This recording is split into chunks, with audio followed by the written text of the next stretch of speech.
तो यूएफसी ने कुछ दिनों पहले fight night main event DDP versus Kamaru Usman 19 जुलाई के लिए है, तो 18 जुलाई पे पाकिस्तान और साउथ एशिया में 19 जुलाई को होगा।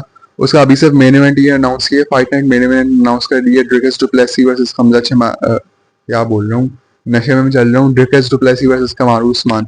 ये अभी कुछ दिनों पहले किया। आज इस फाइट का प्रॉपर ब्रेक डाउन करेंगे, प्रेडिक्शन करेंगे, क्या कमारू उस्मान के चांसेस हैं, कौन ये फाइट जीतेगा, क्या मतलब ये फाइट कैसे प्ले आउट होगी, बिल्कुल अपनी बेस्ट एबिलिटी में इसको प्रॉपर प्रेडिक्ट करेंगे और ब्रेक डाउन करेंगे। तो सब मेरे भाइयों जल्दी से जुड़ जाओ, प्रॉपर ब्रेक डाउन का आगाज करते हैं। अब सबसे पहले इस फाइट में बात करें, देखा जाए दोनों के चांसेस, देखा जाए दोनों के सॉलिड चांसेस हैं। लोग कमारू उस्मान को काउंट आउट कर रहे हैं, पर मैं रीजंस दूंगा क्योंकि कमारू उस्मान को काउंट आउट बिल्कुल नहीं करना चाहिए।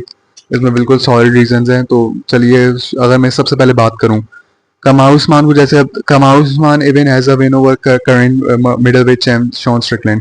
कमारू उस्मान ने शॉन स्ट्रिकलैंड को डोमिनेट किया है वेल्टरवेट में। हाँ, वो फाइट को काफी साल पुरानी, ऑलमोस्ट 8-9 साल पुरानी है, पर फिर भी वो काइंड ऑफ एक पॉइंट है। अब कमारू उस्मान को हमने मिडल वेट पे एक बार देखा था, मिडल वेट में कमारू उस्मान ने हमजा चिमार के अगेंस्ट एक्सेप्शनल परफॉर्म किया था। ऑलमोस्ट वो फाइट काफी रेजर क्लोज थी।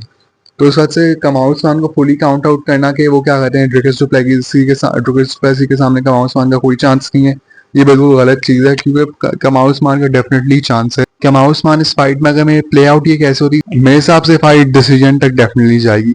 मैं इस फाइट में फिनिश नहीं देख रहा बाय अदर साइड, मुझे मतलब ना डीडीबी की तरफ से मैं फिनिश देख रहा हूँ, ना कमारू उस्मान की तरफ से फिनिश देख रहा हूँ। मेरे हिसाब से फाइट डेफिनेटली डिसीजन पे जाने वाली है, और मेरे हिसाब से दोनों फाइटर से एक क्लोज डिसीजन जीत सकते हैं। मेरे हिसाब से डोमिनेशन ये फाइट नहीं होगी, ये फाइट काफी क्लोज फाइट होगी, डिसीजन तक जाएगी। स्प्लिट डिसीजन भी हो सकता है, या तो क्या कहते हैं नॉर्मल यूनानिमस डिसीजन भी हुआ तो काफी क्लोज होगा। मेरे हिसाब से कोई फाइट इनमें से कोई भी मतलब अदर वे जीत सकते हैं, फाइट फिनिश नहीं होगा, एब्सोल्यूट डिसीजन पे जाएगी। इस फाइट में स्ट्राइकिंग भी देखने को मिलेगी, ग्रैपलिंग भी देखने को मिलेगी, ओवरऑल एंटरटेनिंग फन फाइट होगी। मेरे हिसाब से फुल 5 राउंड्स जाएगी, और विनर क्या करें, क्लोज काफी ये फाइट होगी। विनर की अगर मैं बात करूं, मैं काइंड ऑफ अभी लीन थोड़ा स्लाइटली ड्रिकेस डुप्लेसी की तरफ कर रहा हूँ, पर कमारू उस्मान भी डेफिनेटली एक क्लोज डिसीजन डेफिनेटली जीत सकता है। मेरे हिसाब से अगर मैं इसको परसेंटेजेस में डिवाइड करूं, मैं इसको 55-45 कहूंगा। 45% कमारू उस्मान के चांसेस हैं और 55% ड्रिकेस डुप्लेसी के।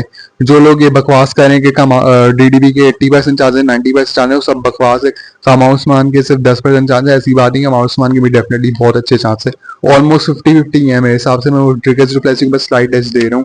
ये काइंड ऑफ लॉस के बाद आ रहे हो, काफी मतलब काइंड ऑफ ड्रिकेस डुप्लेसी काफी प्रिपेयर्ड होगा, कि वो मोटिवेटेड भी होगा। वो मतलब क्या हमजा चिमार के अगेंस्ट जैसे वो डोमिनेट हुआ था, और कमारू उस्मान काफी मतलब काफी टाइम से हॉक एंड बकली के बाद की हमजा चिमार के बाद कमारू उस्मान वापस 170 पे चला गया था, तो उसका माइंडसेट भी बाकी वेल्टरवेट पे वापस चला गया था। वो इस्लाम खाचिर के अगेंस्ट टाइटल शॉट चाह रहा था, लेकिन अब वो उस 170 से निकल के वापस 185 की तरफ आना, थोड़ा स्पेशली कमारू उस्मान की नीज और एज जैसे हो गई है। ड्रिकेस डुप्लेसी अभी भी यंग है, तो उस लिहाज से कमारू उस्मान के लिए मतलब काफी थोड़ा अगर प्राइम उस्मान होता तो डेफिनेटली ये 50-50 फाइट थी बिल्कुल। तो इससे वजह से मैं थोड़ा काइंड ऑफ ड्रिकेस डुप्लेसी की तरफ लेन कर रहा हूँ, मैं 55-45 कर रहा हूँ। अगर ये प्राइम उस्मान होता फिर डेफिनेटली 50-50 फाइट है, या 55% उस्मान होता, 45% डीडीबी होता। बाकी कमारू उस्मान के लिए मिडल वेट पे मूव करना डेफिनेटली वाइज और मतलब अच्छा डिसीजन है, क्योंकि कमारू उस्मान की एज भी काफी होगी, वेल्टर वेट पे स्किल गैप भी अब काफी ज्यादा आ गया है। प्राइम और कमारू उस्मान के पास वेल्टरवेट में प्रूव करने के लिए कुछ है भी नहीं। Kamaru Usman is already second greatest welterweight of all time after GSP. तो मतलब कमारू उस्मान के लिए हर ये बिल्कुल सेंस बनाती है कि 185 मिडल वेट पे मूव करना, कि वेट कट भी अब उसकी एज के हिसाब से काफी ब्रूटल होगा। और कमारू उस्मान को हमने देखा है कि उसने मिडल वेट पे हमजा चिमार के अगेंस्ट अच्छा परफॉर्म किया, मतलब एब्सोल्युटली रेजर क्लोज फाइट थी। अगर वो 5 राउंड फाइट होती, हो सकता है कमारू उस्मान हमजा चिमार को बीट भी कर देता। और जो Kamaru Usman literally Sean Strickland current champ को आए हुए थे, मतलब कमारू उस्मान मेरे हिसाब से मिडल वेट पे काफी एक्सेल कर सकता है। वेयर क्या कहते हैं 170 पे स्किल गैप और बाकी यंग एंड अपकमिंग फाइटर्स काफी आ रहे हैं, तो कमारू उस्मान को शायद वो कैचअप कर सकते हैं, उसके लिए मुश्किल हो जाएगा। क्यों, लेकिन मैं तो यहाँ तक कहूंगा कि प्राइम कमारू उस्मान अगर मिडल वेट पे मूव करता है, वो प्राइम इजराइल अडेसाना को हरा देता मेरे हिसाब से। I said what I said. वो थ्री किंग्स और बाकी नाइजेरियन ब्रदरहुड उस वजह से फाइट नहीं हुई थी, पर मेरे हिसाब से प्राइम कमारू उस्मान जो 170 पे जिस रन पे था, वो प्राइम इजराइल अडेसाना जो 185 पे मिडल वेट जनरेशन दोनों रन पे थे। मेरे हिसाब से अगर ये इनकी आपस में ब्रदरहुड ना होती, ये फाइट हो सुपर फाइट होती, तो मैं definitely prime Usman prime Israel Adesanya को बीट करता।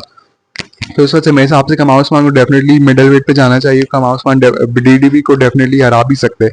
ये काइंड ऑफ मैंने आपको बताया जैसे बिल्कुल क्लोज ये 55 मैंने कहा, या अगर इवन तो अगर रियलिस्टिक जाए में 51 या 49 भी कह सकते हैं। 49% कमाल उस्मान का चांस है, बल्कि मैं यही कहूंगा कि 55% रिकेस डुप्लेसी का चांस है।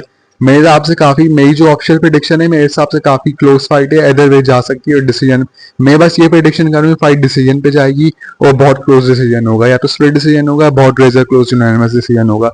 मेरे हिसाब से फाइट में फिनिश नहीं होगा, ये मेरी प्रेडिक्शन है। अगर विनर की बात करूं मेरे हिसाब से बिल्कुल 50-50 है, कोई भी फाइट जीत सकता है, ये क्लोज डिसीजन होगा।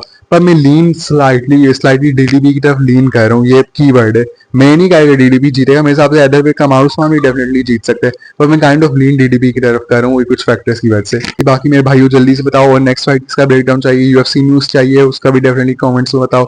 बीएसडी वर्सेस पैडी के बाद में डेफिनेटली आपने जैसा चाहता अपने भाइयों के लिए मैं कमाल उस्मान वर्सेस रिकेस डुप्लेसी भी ले आया हूँ। ऐसी मजेदार सारी एमएमए की मैं वीडियोस लाता रहूंगा। बाकी I will catch you next one, this mode of signing off, thank you.